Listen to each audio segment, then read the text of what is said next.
The following content is provided under a Creative Commons license.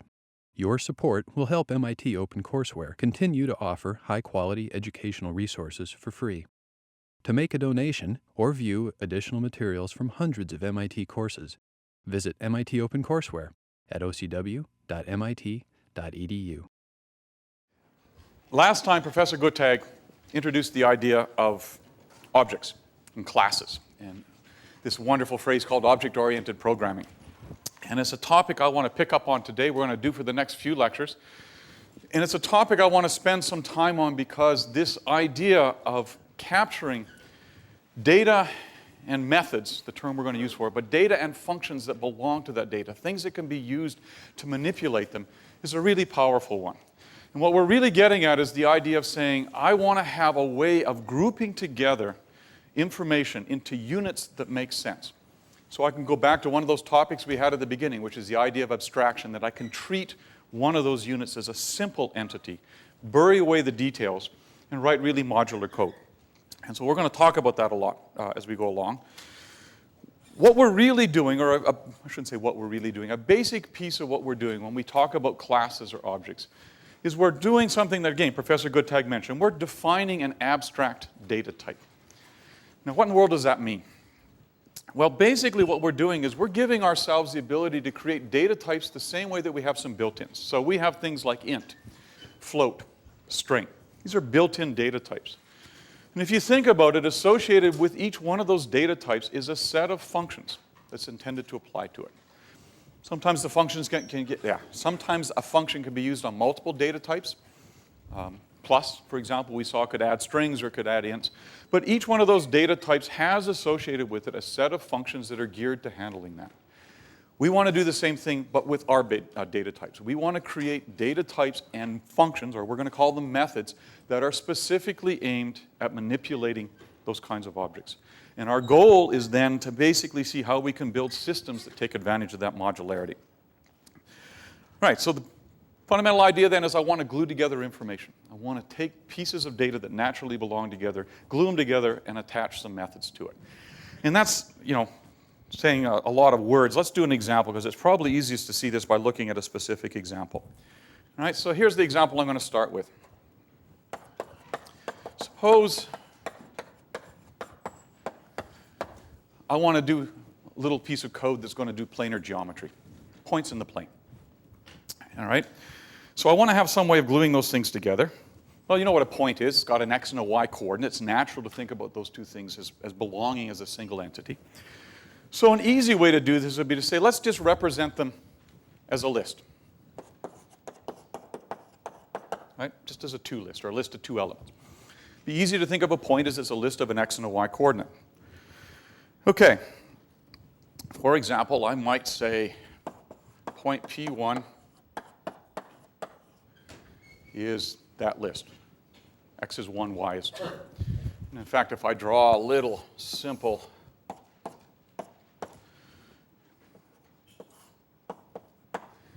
it's basically pointing to that point in the plane, right? X is 1, y is 2. Okay, it's fine. It's another way to represent points on the plane, though, and that's in polar form. Right, so this, if you like, is Cartesian. But another way to represent a point in the plane is I've got a radius and I've got an angle from the x-axis. Right? And that's a standard thing you might do. So I might define, for example, in polar form, P2, and let me see which example did I do here. We'll make this the point of radius 2 and at angle pi by 2. I'm going to make it easy because pi by 2 is up along this axis, and that's basically that point. Okay. This is fine. There's no big deal. But here now becomes the problem. I've glued things together by just using a list. Suppose I hand you one of these lists. How do you know which kind it is? How do you know whether it's in Cartesian form or it's in polar form? Right? You have nothing that identifies that there. You have no way of saying what this grouping actually means. All right? And just to get a sense of this, let's look at a simple little example. So on your handout, you will see I've got a little piece of code that says, assuming I've got one of these points, I want to do things with it. For example, I might want to add them together. So this first little piece of code right here says, okay, if you give me 2 points, I'll create another one of these lists, and I'll simply take the x, or sorry, I shouldn't say x, I'm going to assume it's the x. The x values are the 2 points, add them together, which is right there. The y values, add them together, and return that list. And if I actually run this, which I'm going to do, excuse me, I'll do it again. Okay, you can see that I've added them together, and I've printed out the value of r, and I'll just show you that, in fact, that's what I've got. This looks fine, right? This is, I'm doing the right thing, okay? Another way of saying it is, I've actually said, what did I use there? 1, 2, and 3, 1.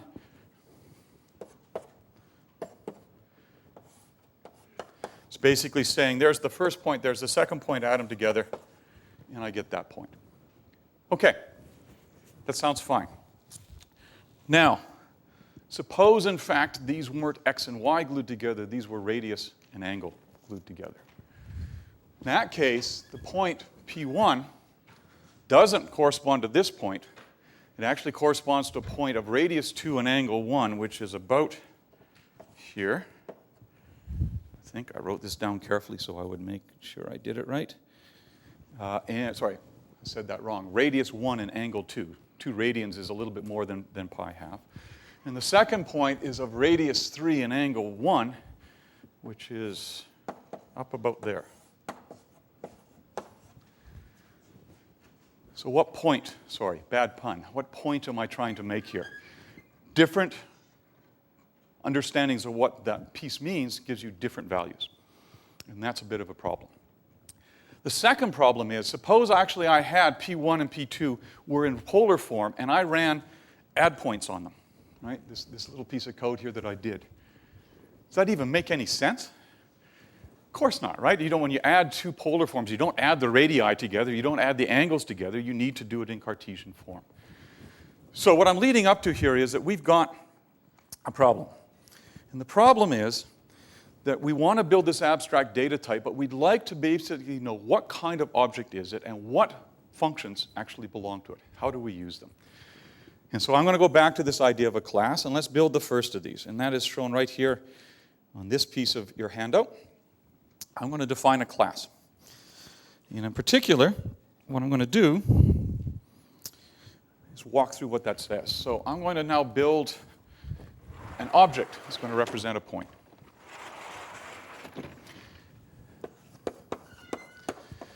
So what does that thing say up there? It's got this funky looking form, right? It says, I've got something that I'm going to call a class. It's got that keyword class right here. Yep, sorry, and I'm going to give it a name. And right now, I'm just building a simple piece of it. But first of all, what does a class do? Think of this as, this is a template for creating instances of an object.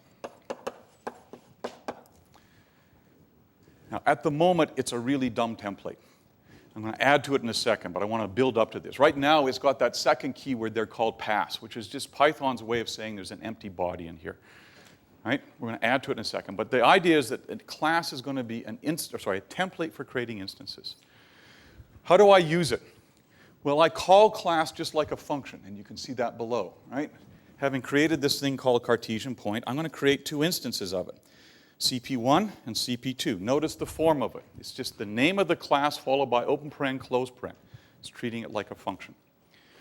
Okay, what that does is that it creates CP1 and CP2 are both instances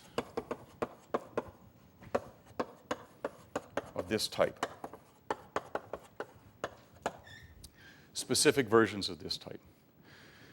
For now, the way to think about this is when I call that class definition, it goes off and allocates a specific spot in memory that corresponds to that instance. Right now, it's empty. Actually, it's not quite empty. It has a pointer back to the class. All right? And I can give a name to that. So CP1 and CP2 are both going to point to that.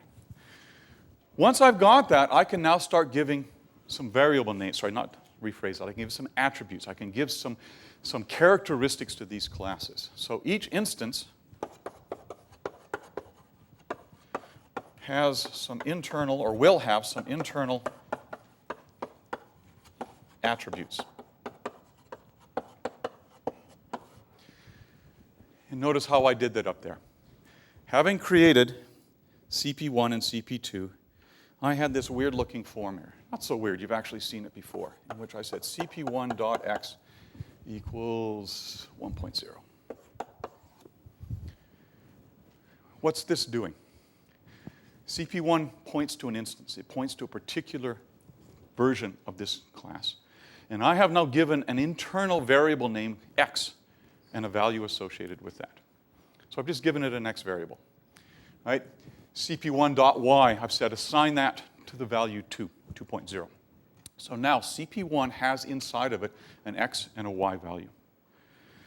I did the same thing with CP2. I gave it a different x and y value. And again, to remind you, CP2 is a different instance of this data type. Right? When I call the class definition, it goes off and finds another spot in memory and says, that's the spot, I'm going to give you a pointer back to that. I give it the name CP2.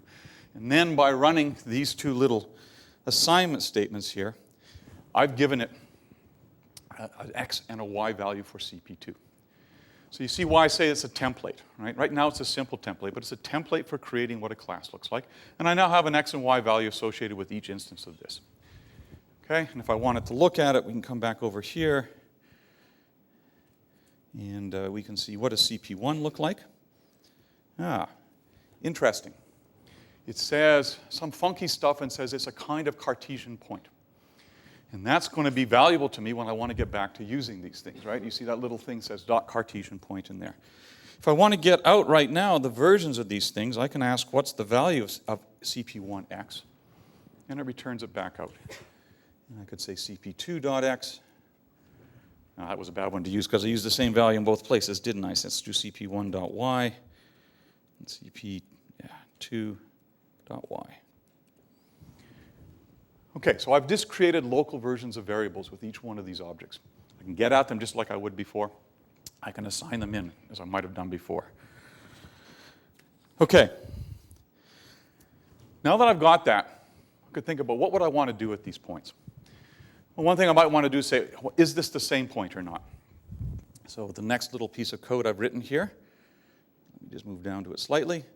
Yeah. I've got a little piece of code called same point. And you can look at it. What does it say to do? It says, if you give me two of these data objects, I'm going to call them P1 and P2. I'm going to say, gee, is the x value the same in both of them? And if it is, and the y value is the same, then this is the same point. I'm going to return true. Okay, notice the form. This is saying that's a class, or sorry, an instance of a class, and I'm going to get the x value associated with it.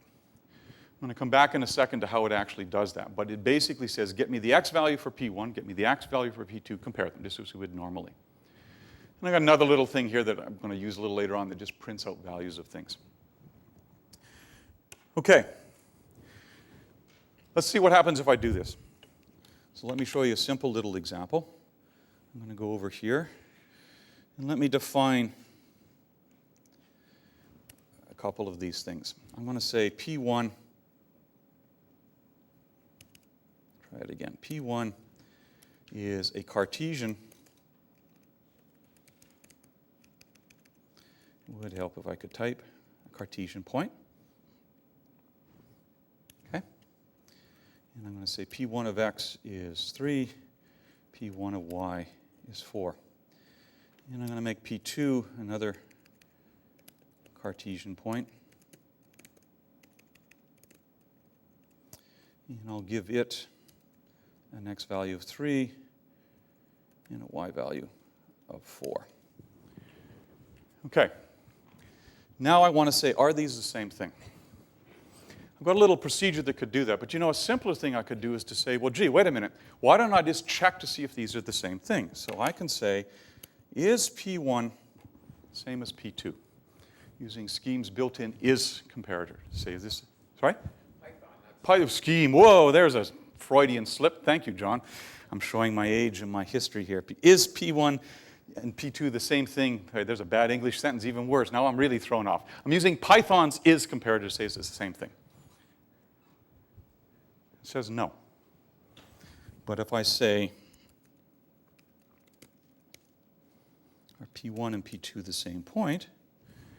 says yes. And this is a point I want to stress here. So what's going on in this case is I want to distinguish between shallow equality and deep equality. The first thing is testing shallow equality. And what is doing? There's another bad English sentence, but what is doing? Is essentially saying, given two things, do they point to exactly the same referent? Or another way of thinking about it is, remember I said when I call that class definition, it creates an instance that's a pointer to some spot in memory that's got some local information around it. Is saying, do these things point to exactly the same spot in memory, the same instance? Deep equality, we get to define. And that's what I did by writing same point. Okay, as I said, I want equality in the case of points to be, are the x and y coordinates the same? And I'm actually going to change it. Just to show you this point, if I do the following. And I say, I'm going to assign P1 to be P2. What's that doing? It's taking the name P1 and it's changing its value to point to exactly what P2 points to. And then I say, are they the same thing? The answer is yes, because now they are pointing to exactly the same spot in memory, the same instance. Okay, the reason I'm saying this is we have one class definition. It's a cookie cutter. It's a template that's going to let us build versions of these things. Every time I use it, I'm creating a new instance. That's a different thing inside of the memory. And I want to have that because I want to have lots of versions of points. Okay. Now, let's go back to where I was. I said one of the things I want to do is I want to have different versions of points. So I've got now things that are Cartesian points. I could do the same thing. I could build polar point. And I want to just show it to you here. I've got a class called polar point, which is right there, and same kind of thing. I can create instances of it and then assign to them things like a radius and an angle and make instances of those. Okay, John. I just want to maybe mention that when in some of the reading, you'll see terms like object equality and value equality instead of shallow equality and deep equality. Right. So this is object, and this is, right? This is value equality, right? And you will see both terms used. Some people like to use shallow and deep, object and value, but they're talking about the same thing, which is it the same object or is it the same, in this case, set of values, depending on what you want to define as you use it. Okay. So, as I said, now I can go off and I can create a different class. I got Cartesian points, I could create polar points. And I'm going to run it in a second, but you can see a same kind of idea. I define a class called polar point, I create a couple of them, and I give them a radius and an angle. And then I could do things like, again, say, okay, having done that, let me just run it here. So if I run that, so I've now got polar point 1 and polar point 2. I can say, is polar point 1 same as polar point 2? And the answer should be no. And then I could say, well, gee, are they the same point? Oops.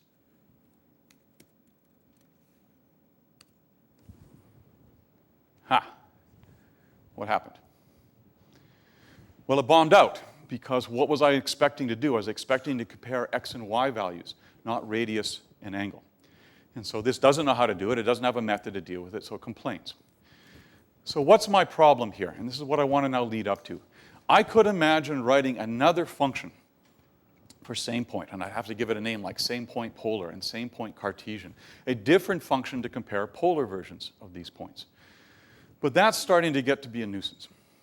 What I'd really like to do is to have one representation for a point that supports different ways of getting the information out, but has gathered within it a method or a function for dealing with things like how do I know if it's the same point or not.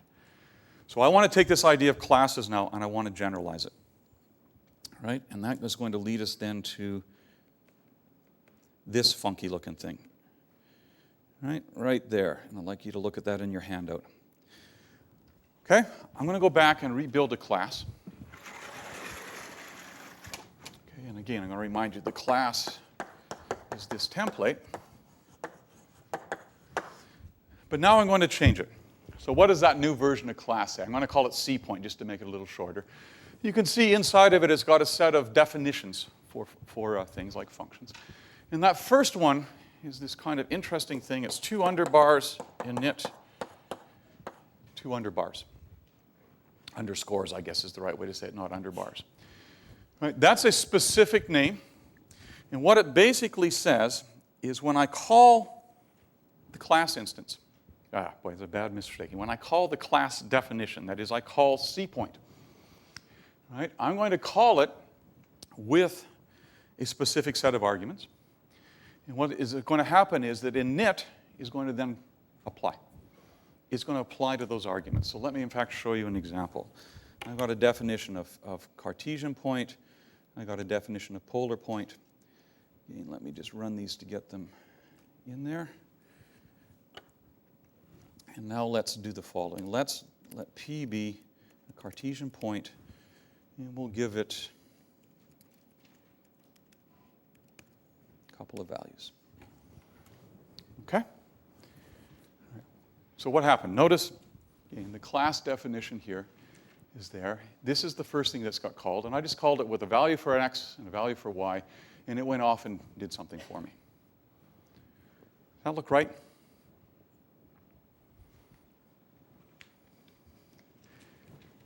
This is where you all hate it. I get no eye contact anywhere.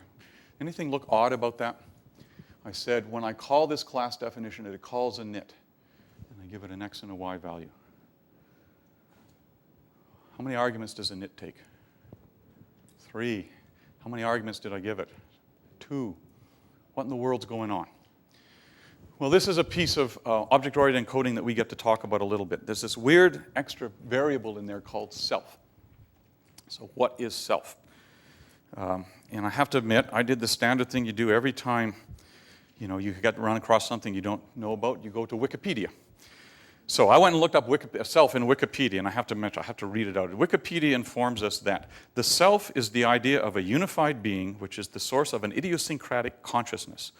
Moreover, this self is the agent responsible for the thoughts and actions of an individual to which they are ascribed. It is a substance which therefore endures through time, thus thoughts and actions at different moments of time may pertain to the same self. Okay, how do we code that up? Sounds like an AI problem, I guess, right? But there's actually hidden in there an important element. And that is when I create an instance, I have to be able to get access to the things that characterize that instance. Now, I won't say that they're thoughts and emotions or other things, but what characterizes an instance here is the internal parameters that specify what is going on. So in fact, what happens inside of an object-oriented system, and particularly in Python's object-oriented system, is the following. Right? When we call init,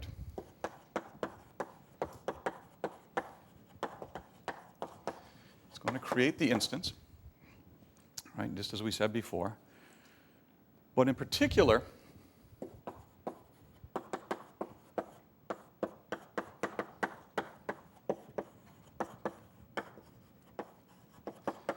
it's going to use self to refer to that instance. Right, so let me say this a little differently. I have a class definition. It's actually an object somewhere. It has inside of it all those internal definitions. When I call that class definition, it calls init. Init creates a pointer to the instance. And then it needs to have access to that. So it calls it passing in self as the pointer to the instance. That is, it says it has access to that piece in memory. And now, inside of that piece of memory, I can do things like, as you see here, define self.x to be the value passed in for x. What's that doing? It's saying, where's self pointing to? Inside of that structure, create a variable name x and a value associated with it. And notice what I also do here. I create self.y, give it a value, and then, oh, cool. I can also set up what's the radius and angle for this point by just doing a little bit of work. Okay? And in fact, if you look at what it does there, just to put the pointer over here, it says get the value of x that I just stored away, square it, add it to the value of y squared that I just stored away, and then take square root, pass it back on. So I just computed the radius of that particular thing, right? I compute the angle the same way, just using the appropriate things. So the idea is that self will always point to the particular instance. Now, you might say, why? Why do it this way? Well, basically because it was a design choice. When the creators of Python decided to create the language, they basically said, we're always going to have an explicit pointer to the instance. Some other object-oriented programming languages do not provide that pointer. This is kind of nice in my view. I don't know if, John, you'd agree, but this is explicit. It actually lets you see how to get access to that pointer so you know what you're referring to. But it's simply a design choice. Okay, so another way of saying it again is when I call the class definition, by default, I'm going to look to see, is there an init method there? And if there is, I'm going to use it. First argument by convention is always self, because it has to point to the instance. And then I pass, in this case, another couple of arguments in. Okay. Now, if I actually do this, and I'm going to show you the example. What did I type over there? I got P was a C point. If I want to get values back out, I could, in fact, simply send to that instance a message. In this case, I could say p.x. In fact, let's do it. If I do that over here, aha, it gets me back the value. Now, let me spend just a second to say, what was this actually doing? P is an instance. It knows, or it has stored away, and in fact, let's look at it. If we look at what P does, P says, aha. It says, reading through a little bit of this stuff here, it says it's a kind of Cartesian point. It's an instance. There's actually the memory location that it's at. That's why I say this idea of it's an instant at a specific spot. It knows that it came from this class C point. So when I type, or sorry, I shouldn't say type, when I write, although I would have typed it, p.x, here's what basically happens. P is an instance. It's being sent a message, in this case the message x that says, I want the x value back out. P knows that it is a kind of Cartesian point. It actually goes and gets, if you like, the class definition up here, right? And is able to then say, inside of that class definition, find the value of x. All right. Now, that's one of the ways we could get things out, but in fact, it's really not a good way. A better way to do this would be the following. If I could type.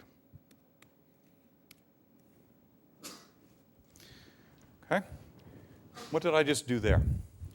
One of the things that I defined inside my class definition here was an internal method. And that method has a name, obviously. And what does it do? It's going to go off and get the values of x and y attached to this thing and return them to me. Right? And that's one of the things I want. I would like my classes to have methods.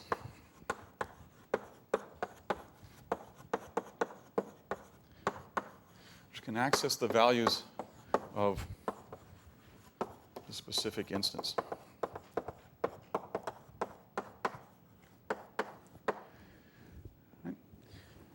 Now, this is still a nuance. Why would I like to do this? Well, this is leading up to why I want to gather things together in classes to start with. Right?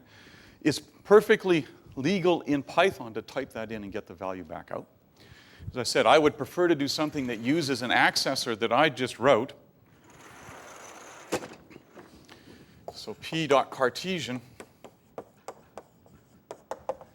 is a kind of accessor. It's getting access to the data. Right, and here's why I'd like to have it.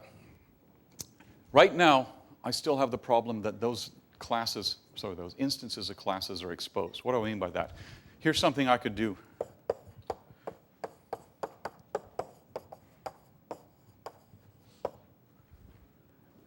Right? Let's do it, in fact.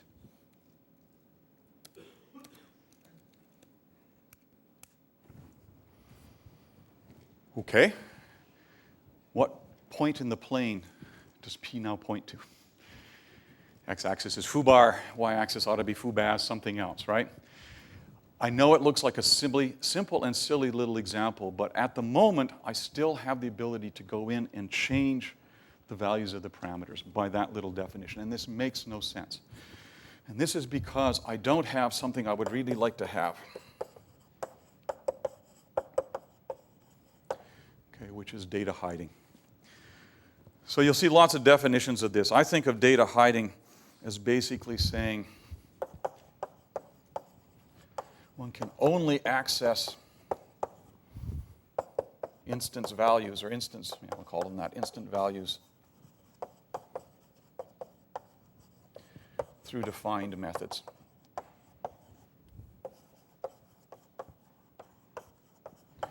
And that's a wonderful thing to have because it gives you that modularity, that encapsulation that basically says when I create a point, the only way I can get at the values is by using one of the defined methods. In this case, it could be Cartesian and get out the pieces of that.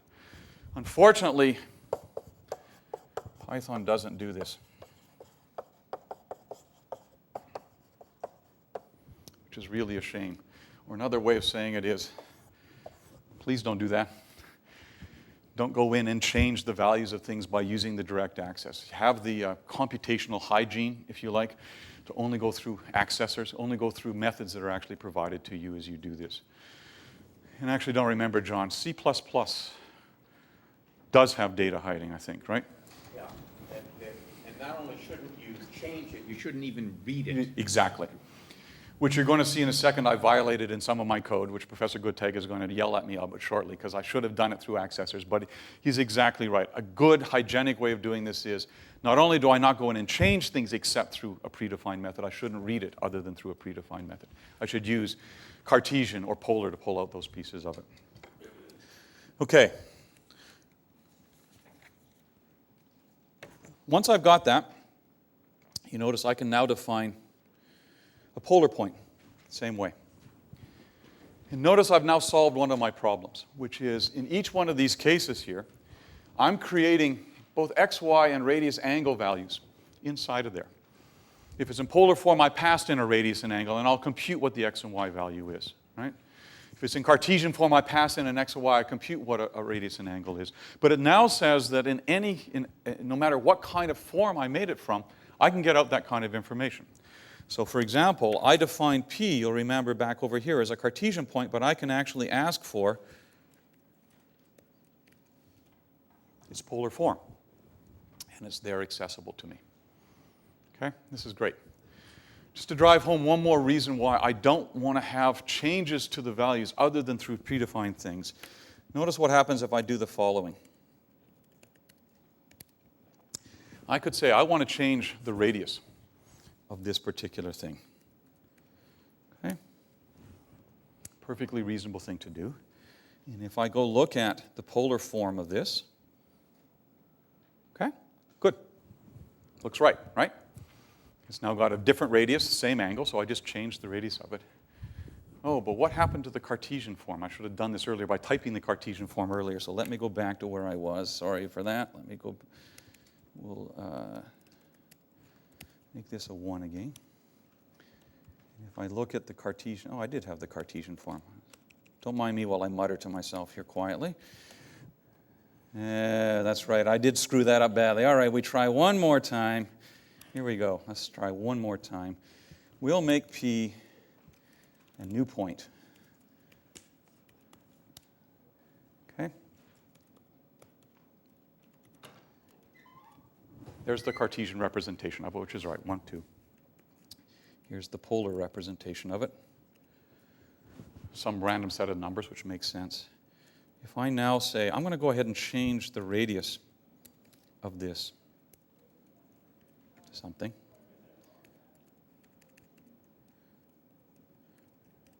Right, polar form did it right. But what happened to the Cartesian form? Yes, didn't change. Which makes sense if you think of my code. I didn't have anything in there that says if you change one of these values, other values depend on it, and I want to make that change to it. So this is one more example of stressing why I only want to come access to the instances through defined methods. Because I could have built that in. It says if you change the value of this thing, by the way, you need to recompute those other values in order to make this hold up. Okay, so what else do I have then in my little class definition here? So I've got an init in both cases. I don't have to put an init in, but it's, again, usually a good idea to put that in originally. I've got an init that says when you create an instance, here's what you do. Notice that that typically also defines for me what the internal variables are, what the internal characteristics of the class are going to be. Again, I could have some other functions that compute things, but this is typically the place where I'm going to put them in. So this is giving me now that template. Better way of saying it, all right? A template now for a point is x, y, radius, angle. And I can see that in those pieces there. And then I've got some things that give me back out information about them. But I got a couple of other of these strange looking things in there with underbars to them. So let's look at what some of the traditional methods for classes are in Python. I have init. This is what's actually going to create the instance, instantiate it, create up what the set of variable values are for it. Okay, I have another one in there, underbar str. Anybody have a sense of what that's doing? What's Sorry, I heard somebody. Sorry, go ahead. Displaying what I have. Thank you, yeah. I was going to say, think about what does str do in general. It converts things into a string type. And how do we typically print things? We convert them to strings. So str is basically telling us how we want to have it printed out.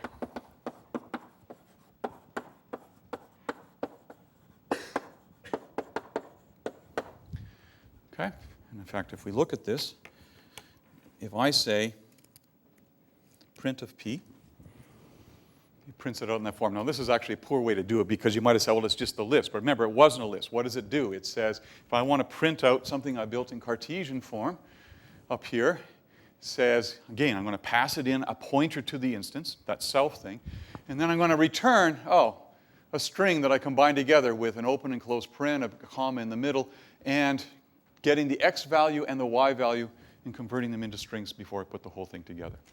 So it gives me basically my printed representation. Okay, what else do I have in here? Well, I have CMP. And my handout's wrong, which I discovered this morning after I printed them all out. So the version I'd like you to have uses that, a greater than, rather than the equals that I had in my handout. What's CMP doing as a method? Yeah? Yeah, comparing values, right? And again, it's similar to what CMP would do generically in Python. It's a way of doing comparison. So this is doing comparisons. Now, I put a version up there. I have no idea if this is the right way to do comparisons or not. I said if both the x and y coordinates are bigger, then I'm going to return something to it. And I think in the polar one, I said if, what did I do there? I said, yeah, again, if the x and y are greater than the other one, I'm going to return them to it. The version in the handout, what was that actually doing? If you could look at the handout.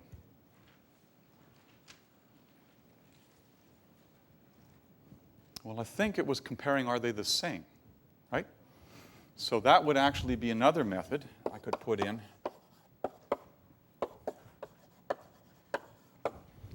Underbar, underbar, EQ, underbar, underbar, would be a default or generic way of doing are these things the same? Okay, in each case, what these things are doing is they're doing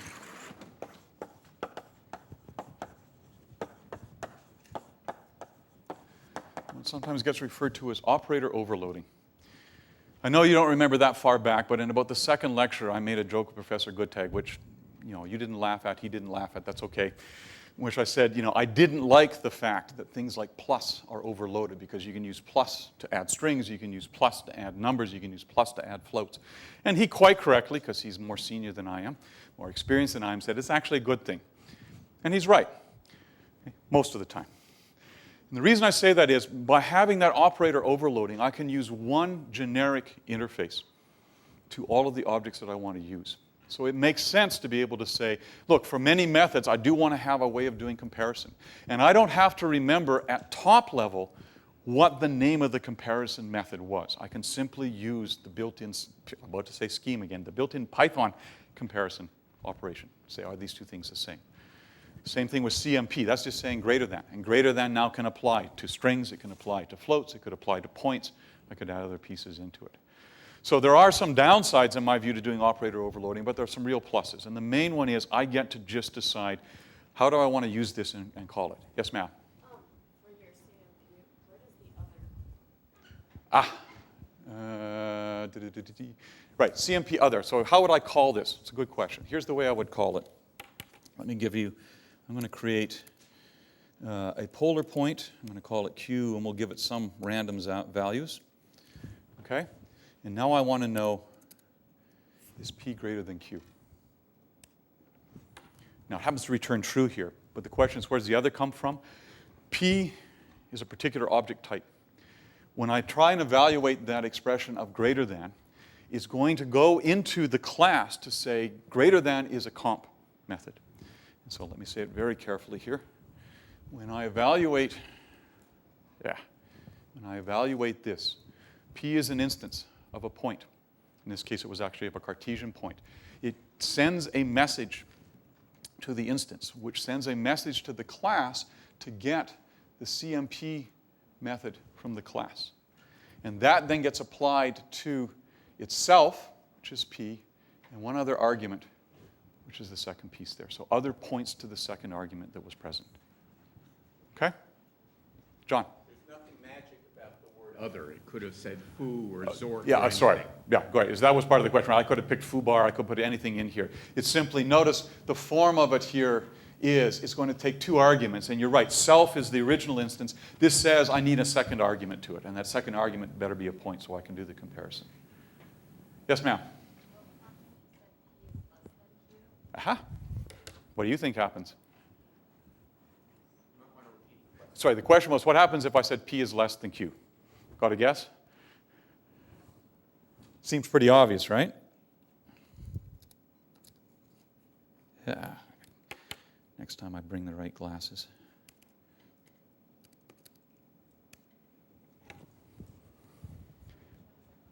It's still calling comp, but it's knowing that comp is just reversing the order of the arguments. Okay? Which makes sense. If greater than expect arguments in order x, y, less than simply takes greater than, but with the arguments reversed. Okay, so I don't have to, it's a great question. I don't have to create a second one for comp. Comp is just saying, is this bigger than? And if I want to reverse it, it goes the other way. Question? Or equal, equal? Right, let's try equal, equal, because I didn't define it here. Okay, so it says they're not the same. And boy, I need help on this one, John. It's not, there's no predefined EQ in there. So what comp does, and maybe this isn't exactly the right way to write it, is comp actually returns one of three values. A 0 minus a positive value, 0 or a negative value, depending upon whether it's less than, equal, or greater than. Right. So it's not really a Boolean valued function. It has three possible values it could return. And so in this case, it's using the same piece, but it's returning that middle value that says they're actually the same. Okay. All right. One of the things you can see now as we start building up classes, we get these methods. So you can actually say, how do I know which methods are associated with the class? And for that, we can call dir. What it does is it gives me back a listing of all the things, all the methods that are associated with it, some of which I built. Comp, init, string, and there, notice, are the internal definitions, and there are the internal variables. And in fact, I should have said, we often call those things fields. So inside of an instance, or associated with an instance, we have both methods and fields. And these are both altogether called attributes of the instance. And then there were a couple of other ones in there that I hadn't actually dealt with. Right, the reason I want to point this out to you is, if we go back up to the kinds of data objects we started with, floats, ints, strings, they actually behave the same way. They are instances of a class, and associated with that class is a set of methods. So for example, I can say, what are all the methods associated with the number or the integer 1? And you probably recognize some of them in there, right? Absolute value, add, comp, coerce. Well, we didn't do coerce. We did a bunch of other things. I could also say, what are the methods associated with the string 1? And I'm sure you can quickly grok that, but notice they aren't the same. That makes sense. Right? We have some set of things we want to do with strings, a different set of things we want to do with numbers. But underlying Python is the same idea. These are instances of a class. And associated with that class are a set of methods, things that I could deal with. So this is a handy way of being able to see what are, in fact, the methods that are available if I don't happen to remember them, and I want to go back to them. Okay. I want to spend the last few minutes just showing you a couple of other things that we can do in here. Let me see where I want to go with this. So let's add one more piece to this. Okay. Now that I got points, I might want to do something with points.